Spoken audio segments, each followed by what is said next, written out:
সোমবার থেকে সংসদে শুরু হচ্ছে বিশেষ অধিবেশন, কিন্তু একেবারে অধিবেশনের প্রথম দিন থেকেই টার্গেট বিজেপি। অধিবেশনের প্রথম দিন থেকেই আক্রমণ শানাবে তৃণমূল। কি স্ট্র্যাটেজি তাদের, আবিরের কাছ থেকে জানবো।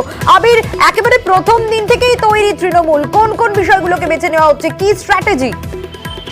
প্রথম দিনই তাদের যেটা স্ট্র্যাটেজি সেটা হচ্ছে যে প্রোটেম স্পিকারের সহায়ক পদে যাদের নাম দেওয়া হয়েছে, রাষ্ট্রপতির কাছে যাদের অনুমোদন দিয়েছেন, তার মধ্যে সুদীপ বন্দ্যোপাধ্যায়েরও নাম রয়েছে। তিনি যাবেন না এবং এই সিদ্ধান্তকে সমর্থন জানাচ্ছে হচ্ছে ইন্ডিয়া। তাদের তরফ থেকে টিআর বালু, কে সুরেশের মতো যারা নেতারা রয়েছেন তাদের তরফ থেকে আপত্তির কথা জানিয়ে দেওয়া হয়েছে।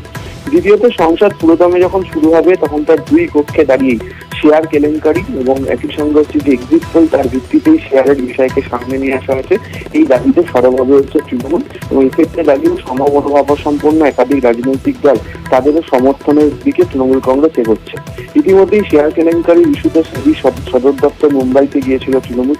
এছাড়া দিল্লিতে গিয়ে শরদ পাওয়ার উদ্ধারের টিমের সদস্যদের সঙ্গে দেখা করা। ফলে মনে করা হচ্ছে তারাও তৃণমূল কংগ্রেসকে এই ইস্যুতে পাশে পাবে। এর আগে দেখতে পাওয়া গিয়েছিল যে কংগ্রেসের ইস্যুতে সমর্থন জানিয়েছিল এবং কংগ্রেসের ইস্যুতে সরব হতে শুরু করেছিল। ফলে তারা যদি সবাই মিলে একত্রিত হয়ে এই রাজনৈতিকভাবে আক্রমণ শানা, তারা মনে করছে সুবিধা পাবে। তৃণমূল কংগ্রেস ভাবনা চিন্তা শুরু করেছে এই ইস্যুতে সংসদের দুই কক্ষে মুলতবি প্রস্তাবনা, সেই ধরনের কৌশল নিয়ে এগোচ্ছে তারা। বেশ, আবির। শ্রমিক ভট্টাচার্য কি বলেছেন শোনাবো।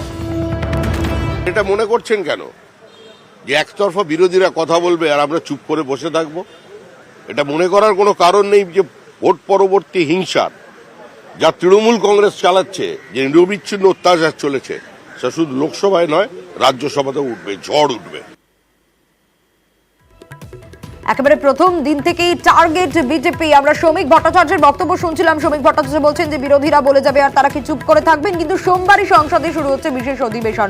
এই অধিবেশনের প্রথম দিন থেকেই আক্রমণ শানাবে তৃণমূল। তারা কিন্তু তাদের স্ট্র্যাটেজি ঠিক করে ফেলেছে। বিজেপির বিরুদ্ধে একাধিক ইস্যুতে সুর চড়াবে ঘাসফুল। শেয়ার ধস থেকে শুরু করে এক্সিট পোল নিয়ে সরব হতে পারে তৃণমূল এবং সংসদের দুকক্ষেই দাবি নিয়ে সরব হবে তৃণমূল।